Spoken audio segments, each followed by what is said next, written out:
Assalamualaikum warahmatullahi wabarakatuh. Alhamdulillahillazi hadana li hada wa ma kunna linahtadiya laula an hadanallah.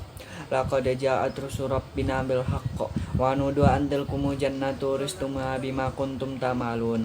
Asyhadu alla ilaha illallah wa asyhadu anna Muhammadan abduhu wa rasuluhu sallallahu alaihi wasallam wa ala alihi wa ashabihi amma ba'da. Asyhadu alla ilaha illallah wa asyhadu anna Muhammadan abduhu wa rasuluhu.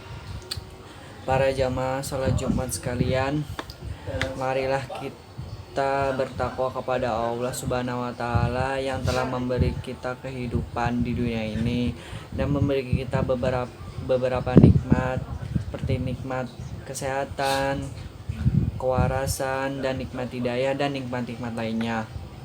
Ya ayyuhallazina amanu ittaqullaha haqqa tuqatih wa la tamutunna illa wa antum muslimin.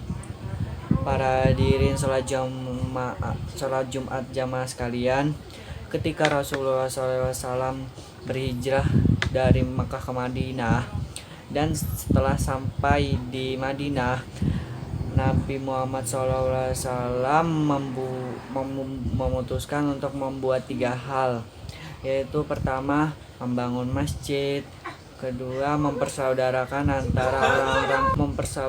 antara orang-orang muhajirin dengan orang ansor, yang ketiga, membuat perjanjian antara penduduk Islam dengan penduduk yang non-Islam. Mengapa hanya 3 hal itu? Karena ketiganya merupakan fondasi untuk terbangunnya kehidupan yang harmonis dan damai dalam sebuah lingkungan. Masjid untuk menguatkan ikatan batin manusia dengan Tuhannya. Persaudaraan untuk menguatkan hubungan antara sesama umat muslim. Sedangkan perjanjian untuk menguatkan hubungan antara umat Islam dan umat beragama yang lainnya yang sudah ada di Madinah. Sebuah masyarakat selalu terhubung kepada Tuhannya, tentu akan mendapatkan pertolongannya, mendapatkan bimbingannya, dan juga mendapatkan petunjuknya. Masjid merupakan sarana untuk menguatkan hubungan tersebut. Bahkan untuk membangun Masjid Nabawi yang ada di Madinah, Rasulullah SAW ikut turun tangan dalam pembuatan masjid tersebut, seperti pengangkatan batu untuk pembangunannya. Dalam perkembangan selanjutnya, masjid bukan hanya untuk beribadah madhah, tetapi juga untuk mengaji dan berdiskusi tentang ajaran-ajaran agama untuk memperkuat hubungan dengan Allah Subhanahu wa taala. Yang kedua, para pendatang dari Madinah banyak yang tidak membawa apa-apa ketika ikut berhijrah ke Madinah dengan Rasulullah SAW. Dengan mempersaudarakan antara pendatang dan penduduk setempat yang telah tinggal di lingkungan tersebut, terciptalah hubungan yang damai dan harmonis. Penduduk setempat, yaitu kaum Ansor, bahkan rela memberikan sebagian tanah yang dimilikinya kepada orang muhajirin, tanpa transaksi jual beli apapun ataupun syarat apapun yang diinginkan oleh kaum Ansor.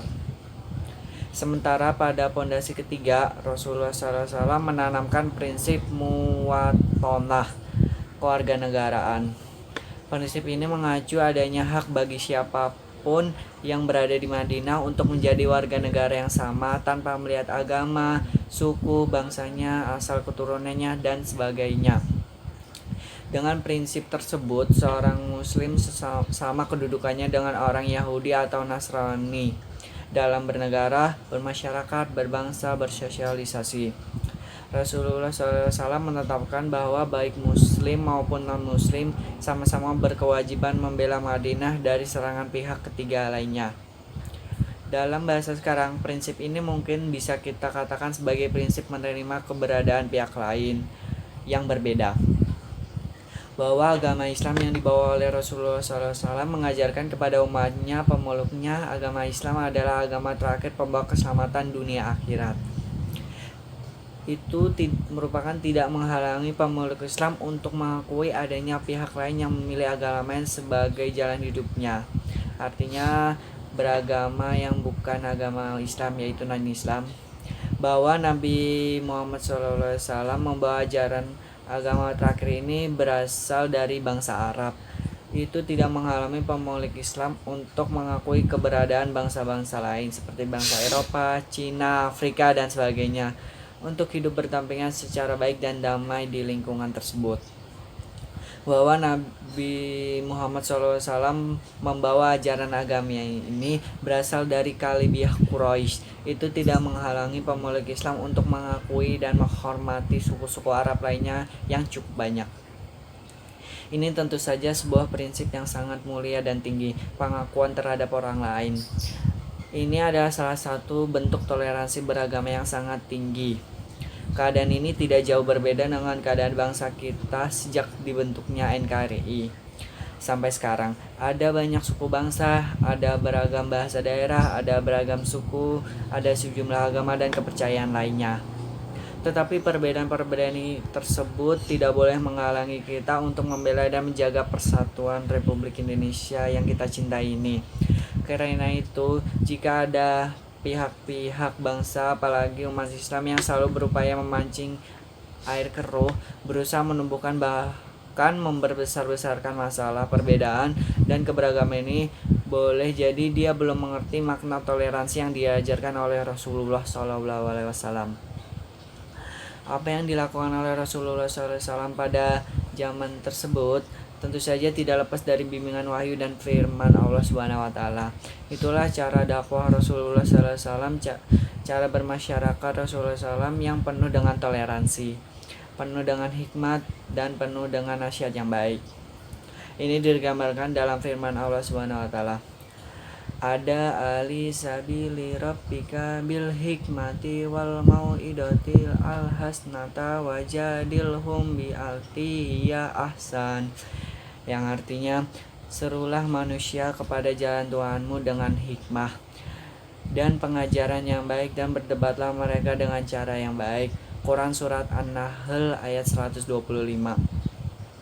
Selain mutananah, hak yang sama sebagai warga satu wilayah atau satu negara, toleransi yang diajarkan oleh Rasulullah SAW adalah menghormati sesama manusia sebagai satu saudara dan satu keturunan.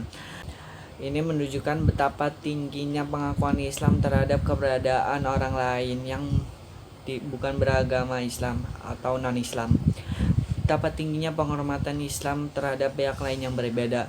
Tentu saja saat yang sama kita yakini pula bahwa penghormatan kita kepada pihak lain yang berbeda itu tidak harus berarti kita menerima keyakinan mereka. Ada prinsip yang lain yang tidak boleh diganggu. Selain itu, sebagai wujud pengejanuataan nilai-nilai toleransi beragama yang diajarkan oleh Rasulullah SAW untuk menciptakan kehidupan yang harmonis dan damai, Rasulullah SAW menerapkan prinsip kebebasan yang bertanggung jawab. Semua warga Madinah bebas berdagang sesuai keahliannya, tanpa melihat siapa pendatang dan siapa pribumi yang tinggal di tempat tersebut. Semua warga Madinah bebas mengikuti pengajian Rasulullah SAW, baik laki-laki maupun perempuan. Semua orang bebas menentukan pilihan agama yang akan dianut dan keyakinannya, dan menjalankan ibadah sesuai agamanya yang telah dianut. Bahkan lebih dari itu, seandainya ada yang memilih untuk tidak beriman apapun atau tidak beragama apapun, ajaran Islam yang dibawa Rasulullah SAW memberi kebebasan, seperti yang tercantum dalam firman Allah Subhanahu wa taala. Wa qulil haqqu min rabbikum faman syaa falyu'min wa man syaa falyakfur. Artinya, katakanlah, kebenaran itu dari Tuhanmu. Siapa yang menghendaki beriman, biarkan dia beriman, dan siapa yang menghendaki kufur dan tidak beriman, biarlah dia kufur. Quran Surat Al-Kahf ayat 29.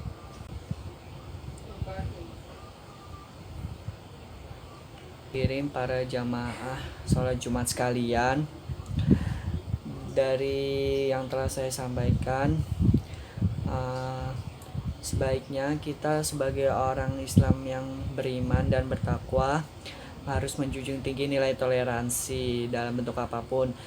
Toleransi tidak hanya untuk berbeda agama, tetapi juga untuk berbeda agama, berbeda suku, ras, kulit, warna kulit, dan aspek lainnya. Dan juga bertoleransi dalam berpendapat, yaitu menghargai pendapat orang lain apabila tidak berpendapat dengan kita, atau bahasa lainnya itu adalah lapang dada. Bismillahirrahmanirrahim. Alhamdulillahilhamdu kasiran kama amar. Asyhadu an la ilaha illallah wa la syarikalah. Ikraman liman jada bihi wa kafar. Wa asyhadu anna Muhammadan abduhu wa rasuluhu wasjabihi wa khalihu sayyidan an insan wal bashar. Allahumma sholli wa sallim wa barik ala Muhammad wa ala alihi wa ashabihi wasallam tasliman kasira.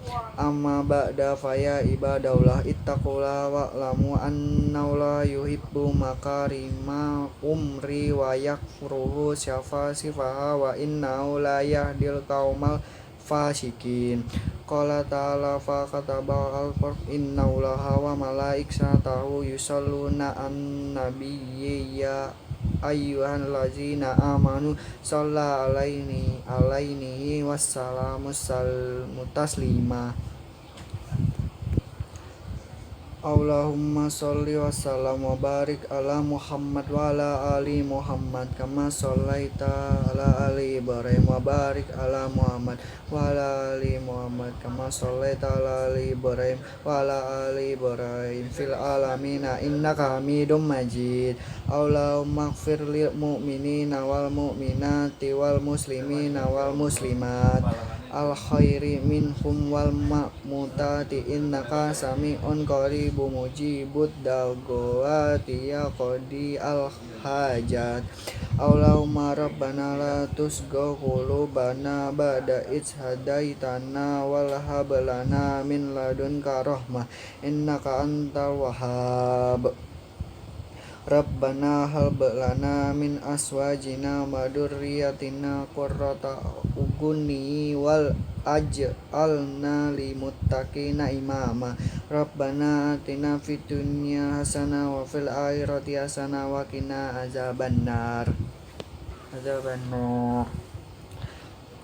Ibadallah innallaha ya'muru bil adl wal ihsani wal ita'i dzil qurba wal yatahna wa 'anil fahsya'i wal munkar wal baghi ya'idukum la'allakum tadhakkarun fadhakkarullaha la'allakum yadhakkarun wa ashkurkum ala ni'matihim yazidukum wallazina yakfaru Allahu akbar wallahu ya'lamu ma tasma'un.